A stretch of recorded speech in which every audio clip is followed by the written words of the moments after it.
Hi, this is David Gornoski, host of A Neighbor's Choice and Things Hidden podcast, as well as some of our other programs like Science and You with our chief science advisor, Dr. Yu, and our seed oil survival series that we continue to have great fun unpacking the truth of nutrition. I wanted to give you a quick little message saying we appreciate all the support that we get from our uh, monthly contributors and our one-time donation supporters. And we'd encourage all of you to go to our website, a neighborschoice.com, click on contribute, and make a monthly pledge today, whether it's $1, $5, 15, 20, 50, whatever you want to do. Doesn't matter. Just be a part of building this new media project that we've developed to empower and inform, to inspire, to kickstart a scientific renaissance, an anthropological breakthrough and reformation in the church. All these things are possible with your support right now. So make that commitment today and help us keep doing the productions that we have. Thank you. Well, today we have another interview that is timely for where we're at in our culture. It's regarding the issue of censorship and how the left, for so long, they've been owning the space of censorship, but we forgot, maybe some of us did, I didn't, how much the right can participate in censorship as well when needed. And someone that has received this attempt to censor and to blast one because of their perspective is my guest today. He is Dr. Michael Rectenwald. How you doing, sir? I'm doing well. Thanks, David. Thanks for having me. Yeah, it's great to have you back. And of course, this subject matter touches on something that is quite controversial right now, which is the war between Israel and Palestine in Gaza. You have a book called The Great Reset and the Struggle for Liberty, Unraveling the Global Agenda we've had you on several times since you were writing this book, and then when it came out. So you've been a frequent guest of the show. But apparently, because you have taken your anti-war stance seriously on the matter of Israel-Palestine, wanting us to not prolong that conflict and not to, subsidize that conflict, you've gotten some pushback even as your publisher now has pushed against you. Tell us a little bit about what happened. Yeah, so I had gotten a couple emails from my publisher after I posted criticisms of Israel's bombing of Gaza and what I consider to be an unmitigated slaughter of innocent people. Now we're talking at this point some 5,000 children, over 12,000 total people have been killed. And I was merely criticizing this campaign and saying it had to stop. I said that the U.S. shouldn't be funding it and that it only adds fuel to the fire. In fact, using our arms being paid for by American citizens to bomb these people was just unconscionable to me. And I made these remarks on Facebook and Twitter. And, I got these two warnings by email, and I said, basically, I just ignored them because I didn't think, first of all, I was not going to stop making statements that I believe to be true based on a complaint from my publisher. But then I got a third email sent to me, plus the whole board, the board of this, of the publisher's foundational company called the World Encounter Institute. And this email was sent to the whole board, and I was now being told that she said, the publisher, I thought that you were going to reconsider your criticisms of Israel, but now you have veered into anti-Semitism, and this is completely, you're criticizing Israel for what it's doing, and this is completely against all of our, what we stand for as a publishing company. And likewise, this is your final warning. Either you'll stop this criticism or we will sever relations with you. And I wrote back and I said, first of all, I demand a complete retraction and an apology for calling me an anti-Semite. I've never said anything about Jews per se. I criticized the state of Israel, and I happen to be an anti-statist altogether. So I criticized the state of Israel and what it was doing. I've never used the word the Jews or anything like that. Never implicated a whole people. I was talking about the policies of this state. And then I suggested that, at what point would one of your authors cross a red line? I mean, what if Israel were to drop a nuclear bomb on Gaza? Would I be justified in saying something then? Or am I supposed to just stay silent if I don't agree with Israel's campaign against the Gaza Strip? Right. And, that was it. I wrote that, sent that back. I've recorded my reading of those two letters. They're on Twitter at Wreck the Regime.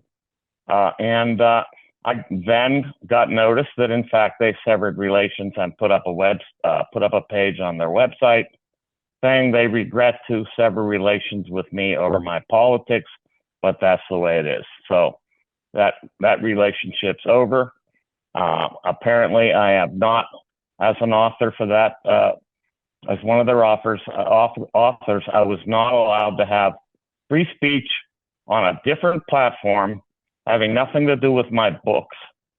And by the way, I had answered an earlier email to her and said, I don't intend on writing any books about the Middle East. I am not a Middle East specialist. That would take a lifetime to ramp up to become a historian of the Israeli-Palestine conflict. I'm talking about the current state of affairs. And she says, okay, good, then we can continue. But then I critiqued the current state of affairs further or later, and that was the end. So that's where it's at. And they were just reading your Twitter page or something, and you were saying, did they show you? She's been following. Yeah, they're following my Twitter. No, they didn't cite any tweets or statements on Facebook, and you would be hard pressed. In fact, it would be impossible to find any anti-Semitic remarks. You would be hard pressed to find any. Even the term "the Jews," you would not find the word Jew anywhere. And so to call this anti-Semitism was an absolute smear. I demanded a retraction because this went out to the whole board, which was at least 5 to 7 people. So that's a public statement.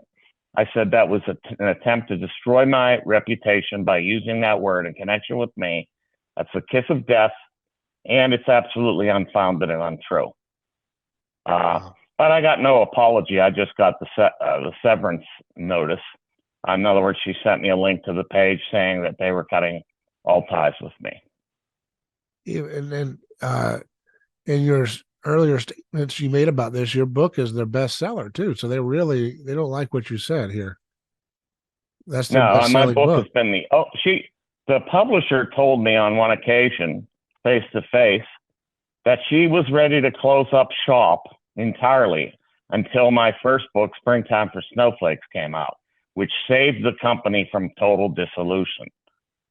She said that if it wasn't for that book, they would have shut down. And then she told me later that all my books are the best sellers that she has. Nothing even comes close, and that it was keeping the entire operation open.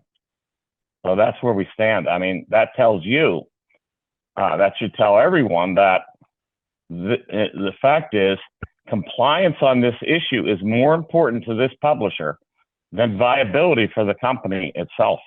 Wow. And I don't even know what remarks have you made about the conflict? I said that I could go back to some of them. At one point I said, look, there's no justification for this. This is not self-defense. This is a slaughter, and it must stop. In fact, I said, we need to put aside our differences.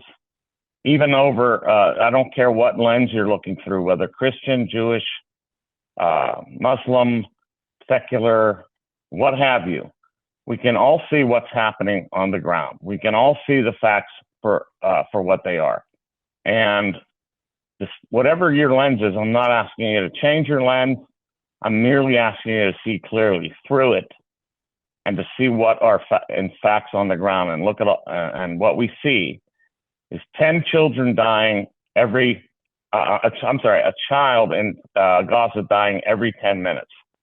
That's been the estimation, and the numbers that have come out by the health agency in Gaza have been validated in the past. They've never been exaggerated. So any sense that this is an exaggeration is not true. Now, I did say one time that the U.S. was acting like Israel's bitch. And what I meant by that is we're just being totally controlled by what they want.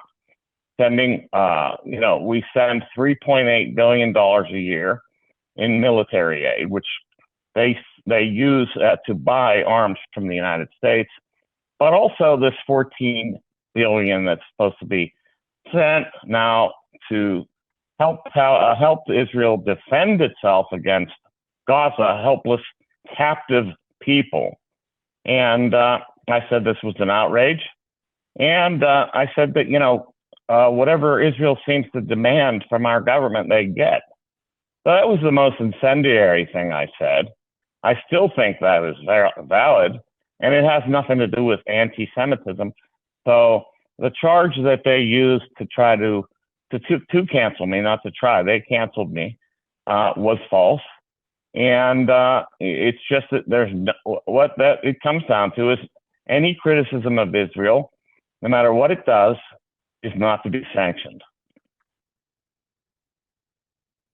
Yeah, that's it's pretty strange how the logic is supposed to go when, if you criticize the government of Saudi Arabia, no one's going to go around and say that you're anti-Arabic or something. It doesn't make any sense. If you're criticizing a government's policies, that doesn't mean that you are against people who have the similar ethnicity as those who are in the government that you are criticizing. It doesn't make any sense.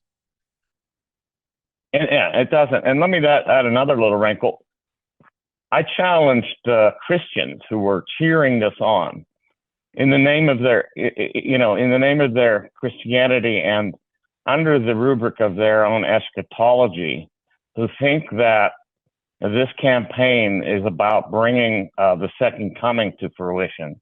I lambasted that as anti-Christian because it is.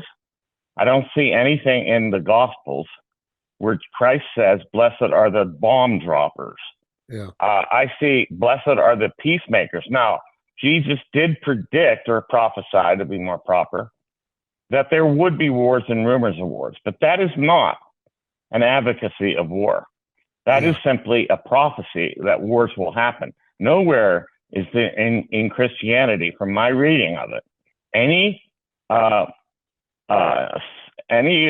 of like sanctification of slaughter. I don't see it. But a lot of these people have been pulling from the Old Testament to justify carnage, and I think that is reading the Bible backwards.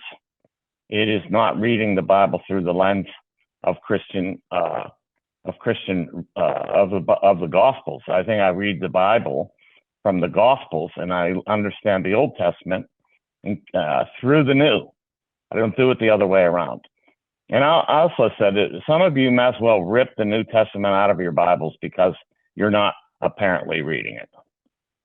Yeah, it's funny how like all the great movies of cinema have a Christ archetype. You're a literary professor, right? In your background. And yes. There's always Christ motifs and Christ archetypes that you found in literature, and all the great works of literature, the Christ archetype, the hero's quest that he has to undergo, the figure in the book or movie has to start off as someone with maybe a violent or anxious heart, wanting revenge, and they go through the hero's journey. And at the end of the movie, they realize, or the end of the book, they realize that the violence that they want to inflict on their rival is futile, and that they themselves are their own enemy, and they have to kind of have a Jonah in the whale experience of dying in the womb, in the mouth of the whale, and then spit up, resurrected. And that's how they transform into a non-violent, forgiving person. This archetype is what Joseph Campbell describes for all these great heroes, epics, and so forth, legends. And it's what's in every great movie. And a lot of great novels have a similar kind of transformation of the character. But these folks who want to have a violent Christianity, they have the opposite view. It's like they've totally retarded the Christian hero's journey of Jesus that has inspired all great literature. And that is, they say Jesus starts off nonviolent and peaceful when he comes to earth the first time, but then when he comes back, he's going to be just like a violent pagan deity who's going to come out and murder everybody and slaughter everybody and cut everybody's necks off.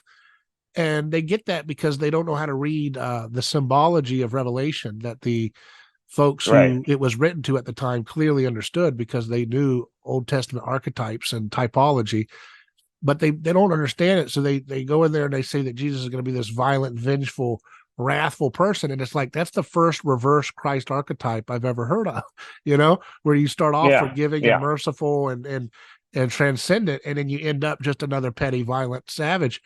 That's their view of Jesus, and that animates, unfortunately, their signing off on endless wars and subsidies and murder. And, that's where you get this callous disregard for human life, because they can say, well, Jesus is going to come back violent, so I can be violent in preparation for that. It's ridiculous. Yeah. And they cite things like, I didn't come to bring peace. But that is not an advocacy for war. That has nothing to do with war. That has to do with the fact that there will be a division. Right. Division will come. Christ will definitely eventuate division between people, but that's not war. That's not what he's talking about. Right. Yeah, he's talking about he's cutting up the unity that is found in uniting around violence. That's actually what he's talking about when he says, I've not come to bring peace but a sword. He's talking about dividing, it's like the unity of ancient societies was predicated on its mutual hatred for a common enemy. His people of the time hated Samaritans and thought they were dogs. And so he would go and fellowship with Samaritans, and he would talk about the story of the Good Samaritan. And that would anger and enrage his people, because they wanted to view the Samaritans as dogs and as enemies. And yes, absolutely. That's as controversial today, Jesus saying the Good Samaritan, as sometimes in some churches to tell the story of the good Palestinian. You know what I mean? It's like, you're not allowed to do that. Yes, it's the same story. It's the same story. Jesus would be in the hospitals in Palestine, and is in the hospitals in Palestine, healing people. Yeah. And taking care of the downtrodden. And that doesn't mean he wouldn't be also in Israel taking care of exactly people. I'm just saying Jesus was there, and whoever was assaulted or raped or murdered by Hamas, Jesus was with those victims on their side. He was not he did not look at them like these collectivists do and say, oh, well, that's anti-colonialism, that's what it looks like. No, Jesus doesn't do that. He repudiates that completely, because he's against violent zeal and collectivism. But he's against it on all sides. He stands on the side of the victim. And I think it's good. Speaking of which, I mean, I condemned Hamas's attack. I made that very clear. I said, I also said Israel has the right to defend itself. But I am a libertarian, so I follow the non-aggression principle, which I believe actually comes from Jesus. Yeah. And that is, you do not aggress upon people, persons or property, uninitiated. You do not aggress on people. You are not permitted to initiate force. Yeah. So I condemned Hamas as violators of that principle from a libertarian perspective.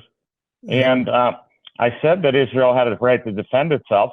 They could have brought these people to justice, but you don't. If somebody firebombs my house, and I think I know approximately where they live. I'm not allowed to drop a bomb on the entire neighborhood. Right. That's just that is not allowed. I mean, that is not justice, and that's the kind of things I've been saying. Especially when you find out that Israel's government has been funding Hamas for decades, and Netanyahu has quotes where he's saying, we'd rather deal with Hamas than the more moderate elements of Palestinian governance. We want to elevate the Hamas people. So how does, if they're the ones that put Hamas on the map and help empower them more than, I think half of the Gazan population is under the age of 18. I don't see how those 18 and under kids as one subsection have more moral guilt for Hamas's terrorism than the folks who gave them billions of dollars over the years, like Israel and America. Right, exactly. It doesn't make any sense. They supported it. Yeah, they supported it. How the hell can you say, if you support a group and you arm them specifically against less violent folks, so that they can take control of a group of people, how are you morally? Yes, they did. How are you able to morally kill kids that have to live under those people that you put in place? I don't understand that. I'd like somebody to explain to me how that works without frothing at the mouth and having a conniption fit. But I don't. None of them can do that, right? I've never heard anybody who defends this be able to explain to me how they have a moral right to kill 5,000 kids for the sins of a group that they themselves put in power over those kids. How the hell does that work? Yes.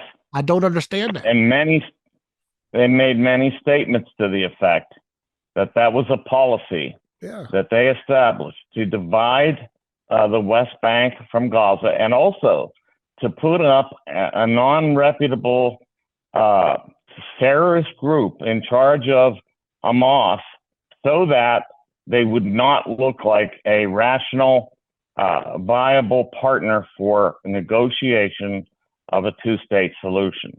So they put them in there to disqualify the Palestine from being a state. That's the reason why they did it. So if you're a kid or a peaceful citizen living in Gaza and you're like, I don't want Hamas to represent me, how would you compete with the billions of dollars that America and Israel have given Hamas? How would you compete with that? You know what I'm saying? Yeah. Like if you want to say, hey, I want to put a nonviolent, peaceful alternative to Hamas together, and we're going to have them take over Gaza. How would you compete with the relative power that America has in terms of that area with the money and resources that they have given to Hamas, as well as Israel has given to Hamas?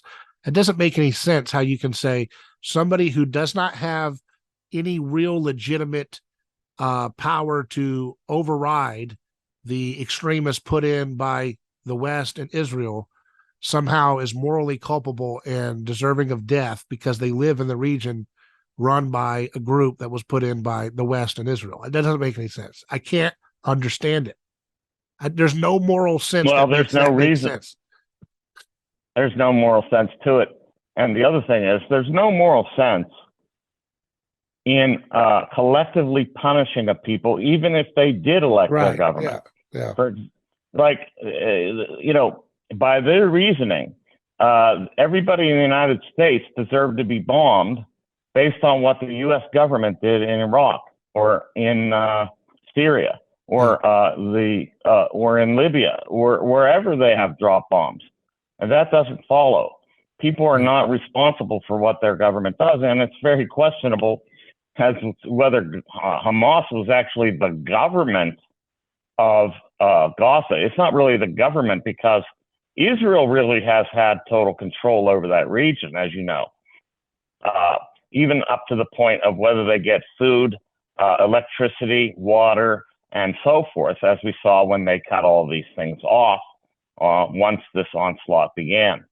So, I mean, you just can't condemn people based on what their governments do, and it's questionable whether Hamas is the government of Gaza.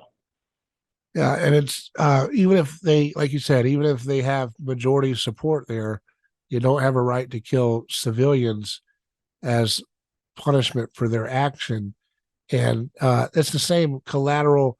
What's the same collective punishment framework that Hamas inflicted on some of the Israeli citizens that they captured, right? The That's civilians right. that are doing nothing wrong That's and right. they're being killed for the crimes of their government.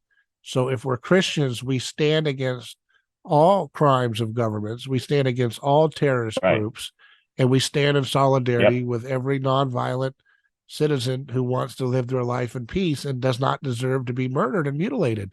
And that's a simple, clear statement that unfortunately the American media doesn't want to have. They don't like clarity. They don't like truth. That's what they did to Ron Paul. They No. smeared him. They smeared him the same way they Smear. smeared you, by the way. You know, they called him Yes. racist and anti-Semitic because he wanted to remove all foreign aid from all countries, you know. And Right. he pointed out that we were giving more aid to Israel's rivals in the region than we were to Israel. So our policy wasn't even pro-Israel. His policy was actually more pro-Israel because he was saying, you know, look, I don't want to have foreign aid to any country, and our foreign aid comes with strings attached that holds Israel down from doing what they want to do. I say we give no aid and let them do whatever they want to do. That doesn't mean he endorses what they're going to do. He's just saying that Right. let them work that out the way they want to as a sovereign nation. Um, that's something that is never allowed to be discussed as an option. Americans are always told to be the marks to support whatever latest foreign policy intervention we need to do, whether it's Ukraine or whatever. Here Mm-hmm. we are now again Yeah. being There's told, a disappoint. yeah, Yeah. And there's a disappointment too that I've had with the so-called anti-war right, which seem to be, to exist, at least with reference to Ukraine, and then post hoc with reference to Iraq and right, the Iraq War. So there was a brief moment there, a very ephemeral brief moment under which, or during which the right, at least a part of the right, not the neocon right, was opposed to war. Now, this then wrapped them all back into this neocon camp and folded them back into the states desideratum, and that's gone. That seems to be gone. yeah. Yeah, and even libertarians have joined into that dynamic too for Some of being them, pro-war. Uh, some you of them you have. Yeah, it's a you shame. have heard Trump has said a little bit more nuanced position, saying there's hatred on both sides, and you know things like that. So, do you think he's going to take a more moderate position than Biden on this matter? Who's that? Trump? Trump. I think Trump is not. I don't think he's to be trusted on this matter. He has said some things, not exactly about the conflict. I think he's tried to stay out of that, but he has said things like uh, students who are over here on a visa, if they are found to be anti-Semitic, whatever that means, they will be deported. We'll round you up and deport you, he said. So, but Yeah, what does anti-Semitic mean? If you can see that in my case, the term was used on me for merely criticizing Israel's policies and actions. yeah. So this is just a very slippery slope, and Trump has jumped right on it. So, where do you go from here? If you have other books, have you talked to other publishers now, or what are you going to do? I've already gotten offers from other publishers Uh-huh. based on this, and I'll definitely have a home for my books. I think that I have no problem as an author. I'll have another publisher. It's just a sad state. It's a sad thing. I'm actually sad over this because we did have a relationship, but I didn't realize what I was dealing with. I should have known, I guess, that there was something behind the publisher of Allah is Dead, which to me is a very bigoted and very incendiary title that is in fact, just meant to usher in a kind of hostility towards Muslims, which I think is wrong. But I thought, well, that's just a kind of an anomaly. But it turns out that's the policy, and it's coming from a Zionism, which I was very surprised to see. Yeah, and what would you say to folks who are interested in getting into publishing? How do you navigate the waters to make sure that you can find a partner who I guess you just have to be forthright with your views no matter what they say, right? You just let them, that's the problem though. You get a lot of folks get caught up. I think a lot of people get in the same situation you're in where they get on board of a podcast or a TV channel or a publishing house that like something they say.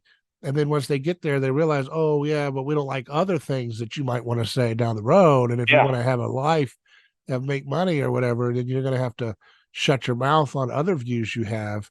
What would you say to folks who are thinking about, getting into publishing, whether it's media or TV, podcasting, or books?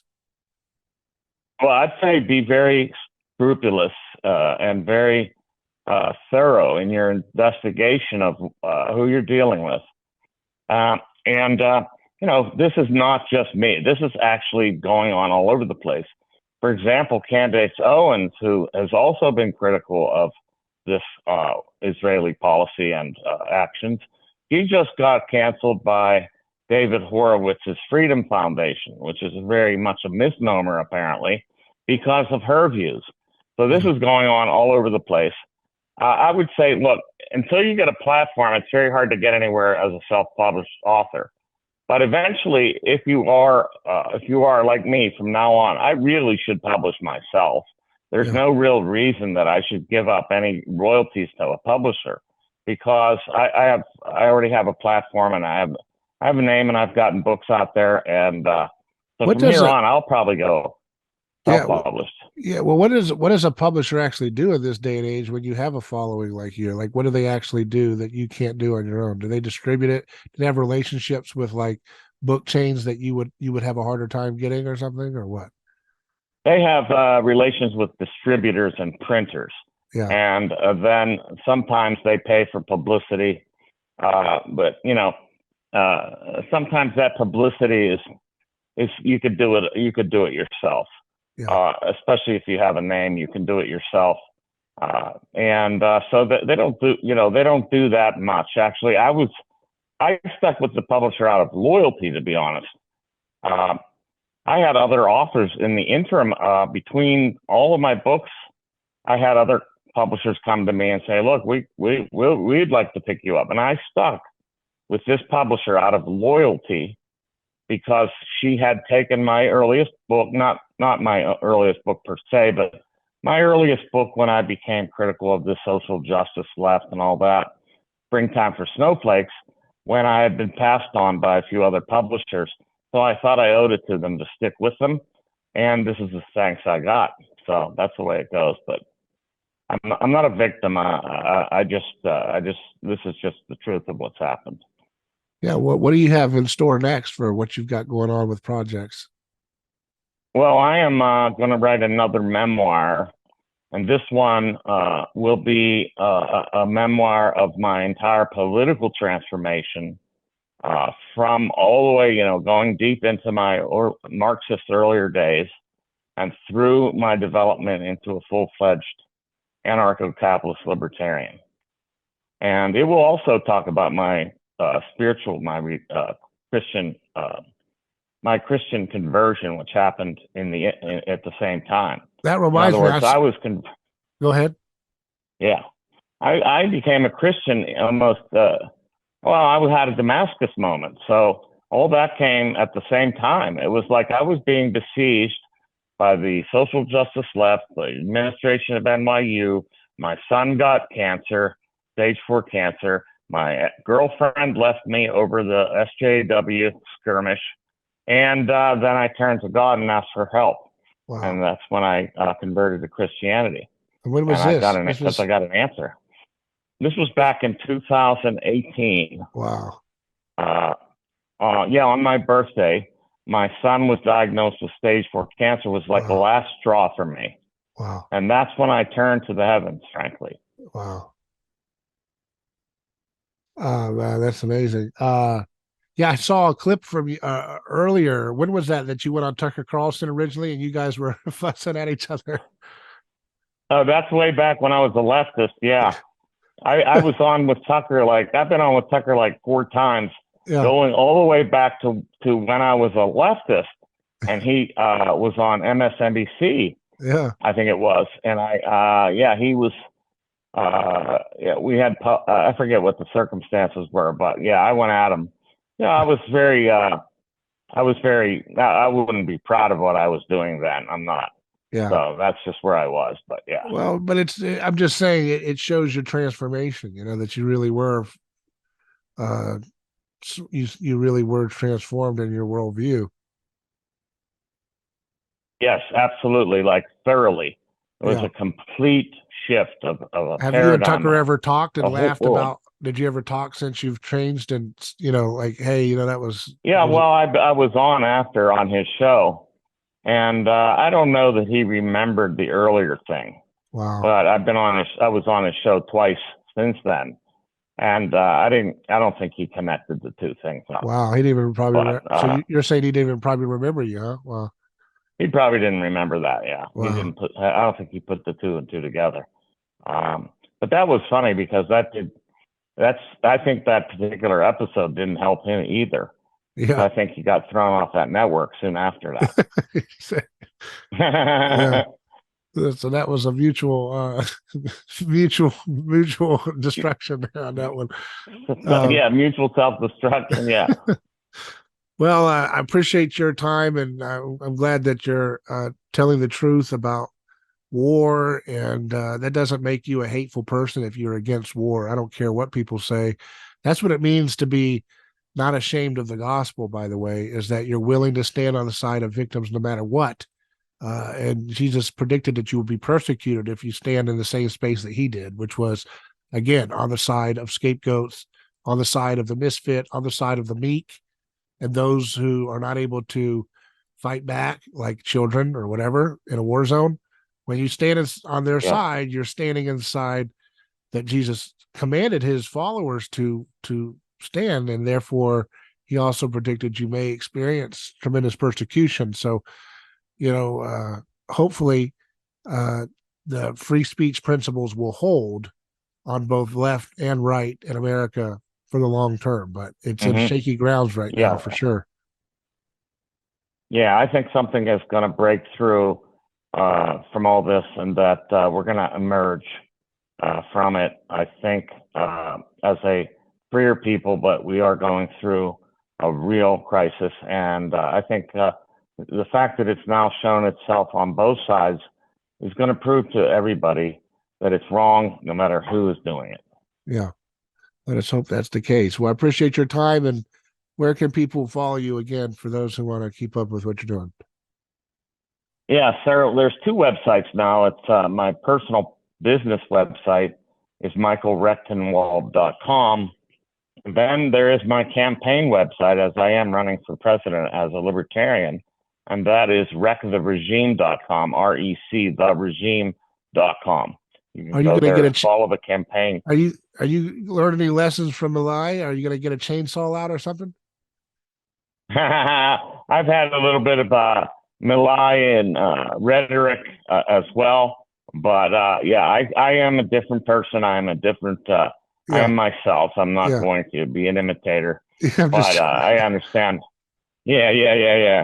No problem. Well, that is a good question to have you on. While we have you on, what is a lesson you learned from his win? I mean, you're a guy running for president of America. He's a guy running as a libertarian, basically, for president in Argentina. He won. What's a lesson that you take away from that?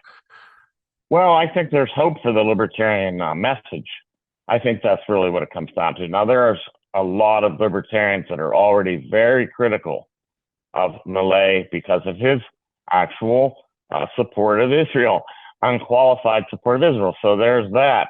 Yeah. But the messaging won, and that's the key. The messaging won. Yeah. Whether he becomes a great libertarian leader is another question. Right. All right. Well, I appreciate your time, sir. Thanks again. Thanks so much, David. Great being on, and happy Thanksgiving to you. Same to you.